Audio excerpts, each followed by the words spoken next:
What's going on, everybody? We got some OP02 gameplay between Kaido and Zoro. Unfortunately, the start of the game got cut off, so I'm picking up here where the Zoro players played a Nami, and then we have Domino from Kaido, which gets popped by a Vista. Lots of these decks get a ton of support in OP02. Zoro being, I think, one of the main beneficiaries from OP01. We're going to see Kaido swing 6k at leader and then drop Onigashima Island, a very, very classic play from Kaido. And now Zoro's got two bodies on board that can, potentially be aggressive with. I think Zoro, early game, you want to get as many bodies on the board, and then you want to just overwhelm your opponent with a bunch of swings at life.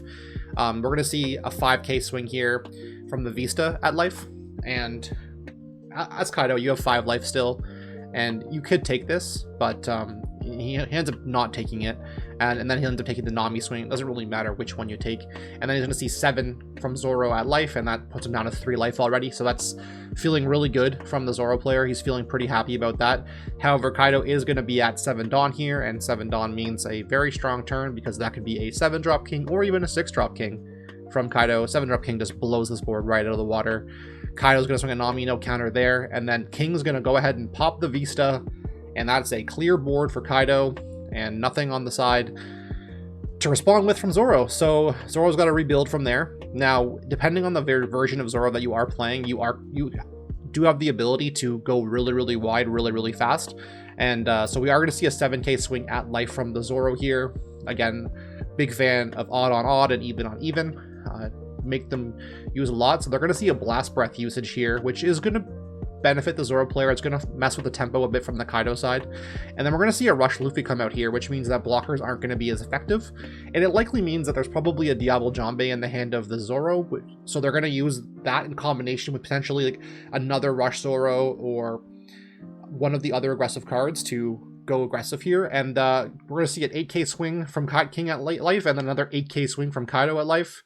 And they are going to counter out of the 8k swing, which is nice. And then they're going to drop an Uda here to put some protection on board. Now, Uda's great, especially against Zoro. However, she is a pretty prime target for Otama into Vista, as well as just jet pistols. And because a lot of these decks do play a ton of one-cost cards, they can get a big board right away. Now, the board wipe Kaido can be fairly strong, but if you can tempo it out to a way that forces them to use it, and you still have a lot of resources in hand, you could make some pretty good plays as Zoro in this matchup. So we're going to see a pretty large swing here from Luffy at the king, and we're going to force the Kaido player to protect that king. Now, I don't know if they will, but they end up protecting it, which is pretty amazing, honestly, because they're swinging 10k at that king, but 2k counters end up protecting it, and that probably tells you they don't have board wipe Kaido in hand, more likely Rush Kaido or another assortment of things. So that means that you probably would have wanted to swing at life with that Luffy if they were going to protect it that hard, and put yourself in a position to win the game on maybe this turn or the turn afterwards with a combination of your Rush characters and Diablo Jambe if you are playing it. It's a great card in Zoro. It depends on, again, the version that you're playing. The more mid-range versions tend to play that Diablo Jambe, where the super hyper-aggressive Zoro lists play things like Makino and Magura and Sunny. Or if you don't have Sunny, you can play the Duck. It's lots of options. But we're going to see the Otama come down and then Jet Pistol to kill the King, which feels pretty good. And Zoro's going to swing 6k at leader here, and they're going to take that. So if we had gotten a swing from Luffy, then we could have potentially put Kaido at 1 life here, and that would have been a really great position to Zoro to be in here. But we're going to see a 6k swing at Luffy, and you'll at life, actually. That tells you that there's a Rush Kaido coming down, and Luffy's gone. So that's pretty bad for the Zoro player. And then Kaido will rush and put him down to 1 life here. So you maybe couldn't have protected the 6k swing, but if you did protect the 6k swing, you're in a bit better of a position right now. Unfortunately, because they're playing a more mid-range version, this Otama is pretty much offline. However, if you're playing things like Magura and Makino, these Otamas actually can come pretty live pretty fast. It only costs you 2 Dawn to make it a live attacker, and then if you're playing like another Rush Luffy, you'd have enough to go for game this turn potentially with something like Diablo Jambe if they don't block with the Uda on the first swing. So the mid-range Zoro can control a lot of boards, but I think the hyper-aggressive focusing on the 1-cost Zoro is a bit stronger of a deck right now, just because you have so many ways to buff up these characters, and you have so many searchers in the Nami and the Curly Dadan to just do so much work in the mid-game, as well as chip away at the early game. Now, we're going to see another Otama played, and then that's followed by a Vista to pop the blocker here, which is great, controlling the board. And we still have some Dawn available for some rush attackers and things like that, so we're going to swing a huge swing at Rush Kaido here, and they're going to have to let it go. And Zoro's back in the game at this point. They have no Dawn active, and Kaido is a leader that exists. He's feeling pretty good because these Otamas are kind of dead weight, and as long as you can deal with the Vista on this turn, then, you know, you're feeling pretty good about your chances to win the game.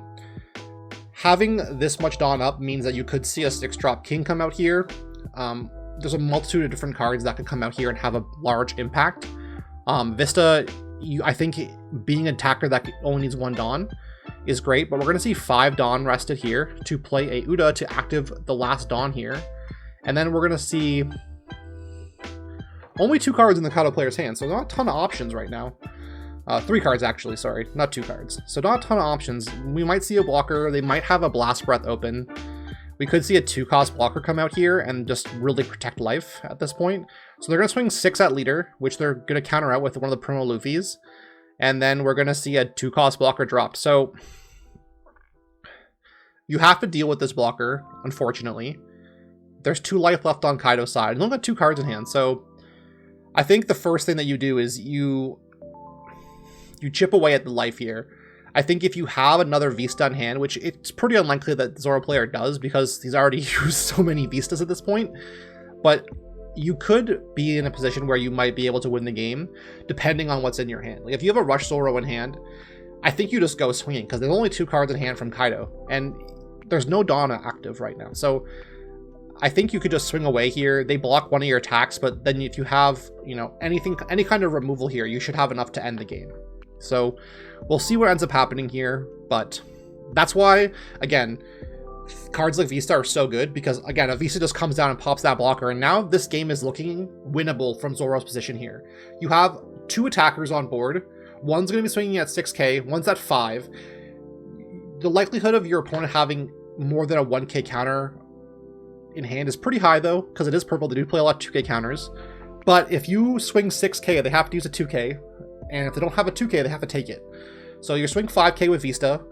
They have to take that. So that tells them that they don't have a ton of counter power in hand right now. And it looks like purple is just kind of thinking about triggering something. But they're going to opt to not do that, which is fine. And now you got to think, like, okay, they're going to swing with this Otama. And they're going to counter out of that. And I think, honestly, you should have... Hopefully, you know, there's no Zoro on hand right now, but a Rush Zoro might have just won the game there. Because you're swinging 6 here, and your opponent likely has to take this, which means that, yeah, if you had a Rush Zoro, it's swinging so strong, there's probably very low chance that purple was countering out of that, and that could have been the game. So maybe just a bit unlucky from Zoro's side. Not seeing any of his searchers this game, seeing a ton of Visas and Otamas, though. Other than the first Nami that we saw, and only seeing that one Rush Luffy, so maybe just not having the card in hand is why we're at this position right now.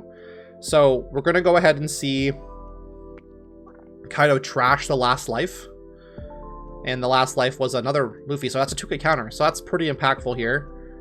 And Kaido's going to go ahead and swing at 6. They're going to counter out of the first swing with 2 2k counters, and sorry, 2 1k counters to promote 7, and then they're not able to counter out of the Uda swing. And there was a Rush Zoro in hand, so I'm wondering why they wouldn't have gone Rush Zoro instead, why they swung with the Otama with all that Dawn instead of just playing Rush Zoro.